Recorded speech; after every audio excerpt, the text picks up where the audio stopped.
Assalamualaikum warahmatullahi wabarakatuh. Jumpa lagi di channel Ibnu 8. Hari ini kita saksikan bahwasannya cara bikin nasi seafood, gorengan nasi seafood di kaki lima.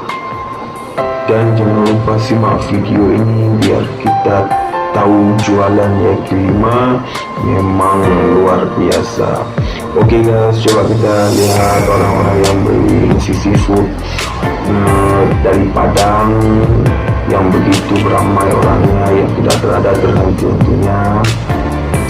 Mari sama-sama kita saksikan dan jangan lupa dukung channel ini, dan jangan lupa like, dan jangan lupa komen, dan selalu support dan menjadilah kawan yang terbaik yang selalu memberi perhatikan dan yang selalu membagikan channel-channel yang baru pemula. Mari sama-sama. Oke, assalamualaikum.